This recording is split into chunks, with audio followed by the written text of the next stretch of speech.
Assalamualaikum warahmatullahi wabarakatuh. Perkenalkan, nama saya Adam Abiaziz Ali dari Program Studi Pendidikan Administrasi Perkantoran Angkatan 2019, Fakultas Ekonomi dan Bisnis Universitas Negeri Jakarta. Pada kesempatan ini, saya akan mempresentasikan hasil penelitian skripsi saya yang berjudul Pengaruh Penggunaan Media Sosial dan Pendidikan Kewirausahaan terhadap Minat Berwirausaha Siswa Kelas 12 SMK Negeri 23 Jakarta. Latar belakang dari penelitian ini didasari oleh pentingnya peran kewirausahaan dalam menciptakan lapangan kerja di era modern, khususnya pada siswa SMK yang seharusnya sudah dibekali dengan kemampuan dan minat untuk mandiri secara ekonomi.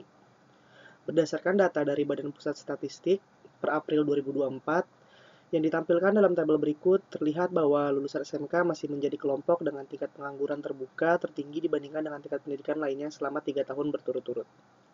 Kondisi ini menunjukkan adanya kesenjangan antara keterampilan yang dimiliki lulusan SMK dengan kebutuhan dunia kerja. Oleh karena itu, salah satu solusi penting adalah mendorong siswa SMK untuk tidak hanya menjadi pencari kerja, tetapi juga menjadi pencipta lapangan kerja melalui jalur wirausaha.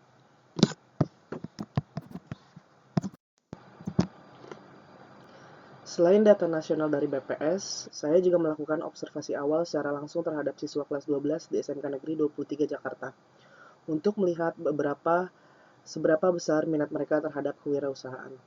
Hasilnya dapat dilihat pada tabel 1.2 berikut yang menunjukkan bahwa dari 30 siswa, hanya ada 5 siswa yang memiliki minat berwirausaha sebesar 16,67%, sebanyak 7 siswa atau 23,33% masih merasa ragu-ragu, dan yang cukup mencengangkan adalah sebesar 18 siswa atau 60% menyatakan tidak berminat sama sekali untuk berwirausaha.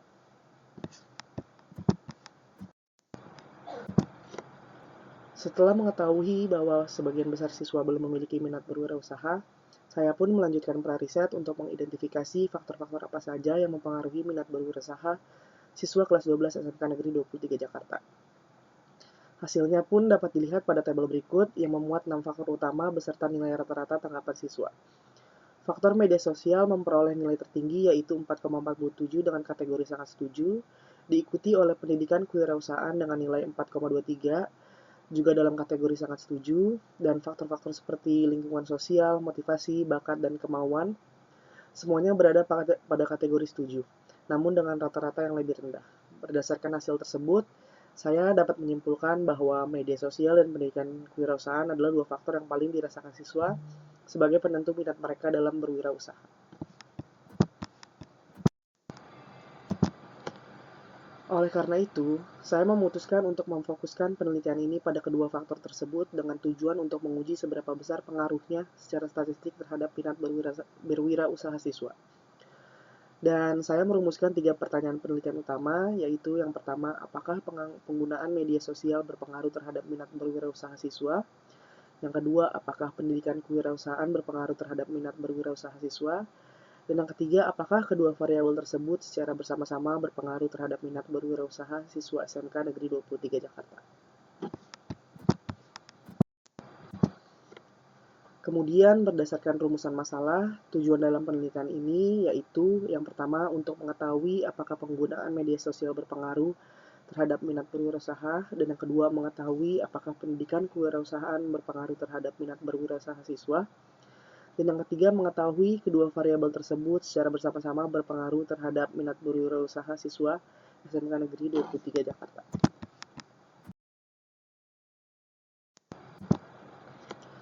Menurut Herman Dalam Saputra et al. 2023, minat berwirausaha adalah sebuah kecenderungan dalam diri seseorang untuk menciptakan suatu usaha, mengambil risiko, dan melakukan inovasi.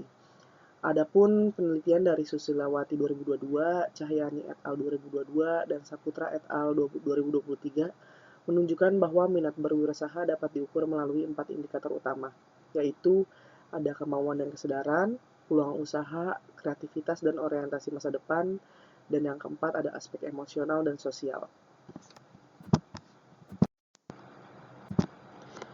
Dan menurut Nuriska 2020, media sosial adalah bagian dari perkembangan teknologi informasi yang berfungsi sebagai alat komunikasi terbuka, interaktif, dan real-time.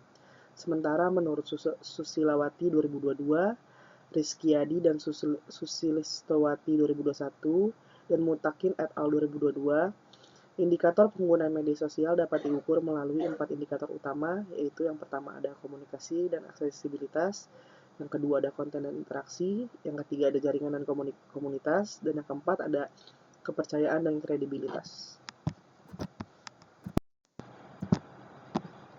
Dan yang variabel terakhir yaitu menurut Falah dan Marlena 2022, Susilawati 2022, dan Handayati et al. 2020, dan Kemendiknas 2010 mengungkapkan bahwa indikator pendidikan kewirausahaan dapat diukur melalui 4 indikator utama juga, yaitu yang pertama ada kurikulum, yang kedua ada keinginan dan minat, yang ketiga ada pemahaman dan wawasan, dan yang terakhir yang keempat yaitu ada kepekaan terhadap peluang usaha. Dan selanjutnya masih ada di penelitian yang relevan, yang ketiga yaitu pendidikan kewirausahaan dan media sosial secara simultan berpengaruh signifikan terhadap minat berwirausaha mahasiswa. Dan yang keempat, media sosial dan lingkungan keluarga berpengaruh signifikan terhadap minat berwirausaha siswa kelas 11 IPS SMA Negeri 3 Solok Selatan. Adapun berikut ini yaitu tentang kerangka konseptual dan hipotesis. Hipotesis penelitian ini ada 3. Yang pertama yaitu penggunaan media sosial berpengaruh secara langsung dan positif terhadap minat berwirausaha. Yang kedua, pendidikan kewirausahaan berpengaruh secara langsung dan positif terhadap minat berwirausaha. Dan yang ketiga, keduanya secara bersama-sama berpengaruh terhadap minat berwirausaha siswa SMK Negeri 23 Jakarta.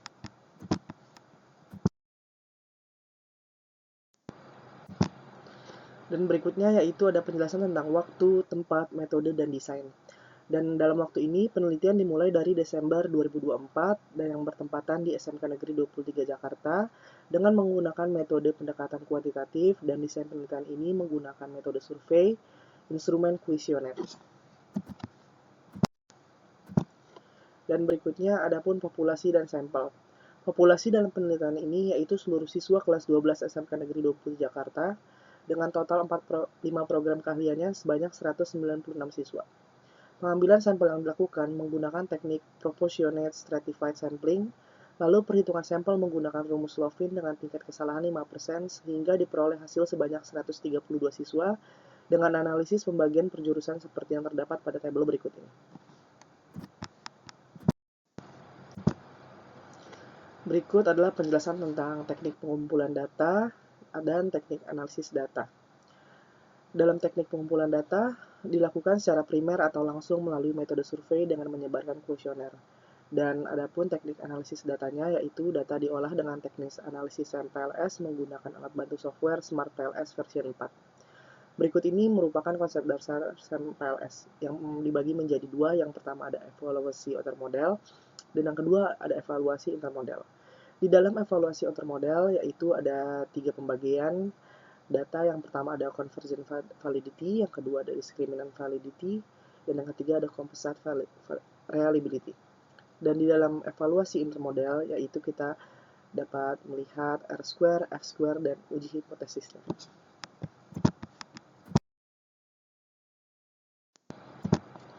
Berikut merupakan profil responden berdasarkan program keahlian siswa kelas 12 di SMK Negeri 23 Jakarta. Program keahlian administrasi perkantoran dengan jumlah 44 siswa sebesar 34,8%, akuntansi dan pemasaran dengan jumlah masing-masing 22 siswa sebesar 16,7%, dan kemudian bisnis retail dan bisnis digital dengan jumlah sampel masing-masing 21 sebesar 15,9%. Dan adapun berikutnya yaitu evaluasi outer model bagian conversion validity. Pada data menunjukkan bahwa item X1.1 dan seterusnya memiliki nilai loading faktor melebihi dari 0,70, yang artinya item yang valid untuk mengukur variabel penggunaan media sosial.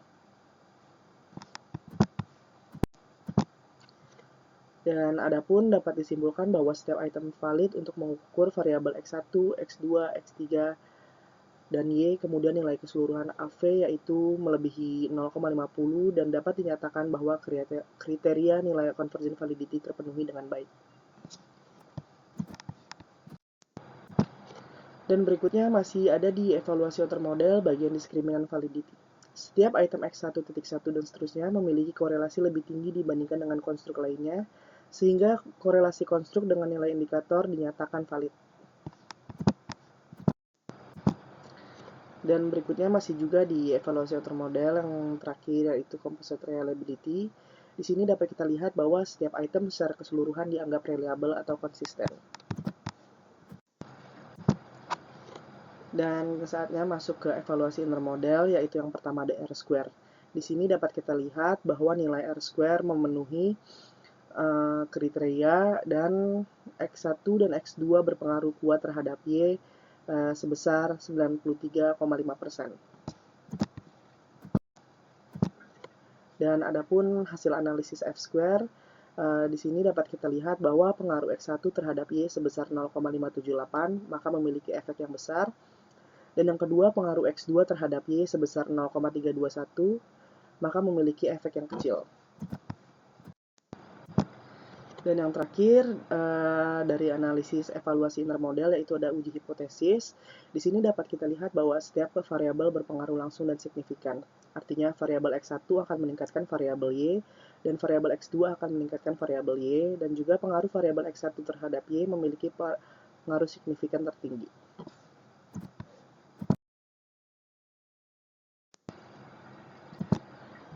Dan berikutnya itu ada kesimpulan. Yang pertama, penggunaan media sosial berpengaruh langsung secara positif dan signifikan terhadap minat berwirausaha. Dan yang kedua, pendidikan kewirausahaan berpengaruh langsung secara positif dan signifikan terhadap minat berwirausaha. Dan yang terakhir, penggunaan media sosial dan pendidikan kewirausahaan secara bersama-sama berpengaruh langsung secara positif dan signifikan terhadap minat berwirausaha. Dan di slide terakhir ini ada rekomendasi, yaitu yang dibagi menjadi 3. Yang pertama bagi SMK Negeri 23 Jakarta, yaitu dapat mendorong pengembangan minat berwirausaha siswa melalui pembelajaran interaktif, optimalisasi program kewirausahaan, serta pemanfaatan media sosial sebagai sarana edukasi dan inspirasi bisnis. Dan yang kedua ada bagi siswa SMK Negeri 23 Jakarta itu sendiri, yaitu mereka dapat menggunakan media sosial secara produktif untuk belajar kewirausahaan, aktif dalam praktik bisnis, dan membangun motivasi untuk memulai usaha mandiri. Dan bagi peneliti selanjutnya, yaitu dapat memperluas jangkauan sampel dan variabel. Sekian pemaparan skripsi yang telah saya susun. Terima kasih atas perhatian dan kesempatan yang diberikan kepada saya untuk mempresentasikan hasil penelitian skripsi saya. Saya mohon atas kritik dan sarannya. Terima kasih juga, dan saya mohon izin untuk mengakhiri presentasi ini. Wassalamualaikum warahmatullahi wabarakatuh.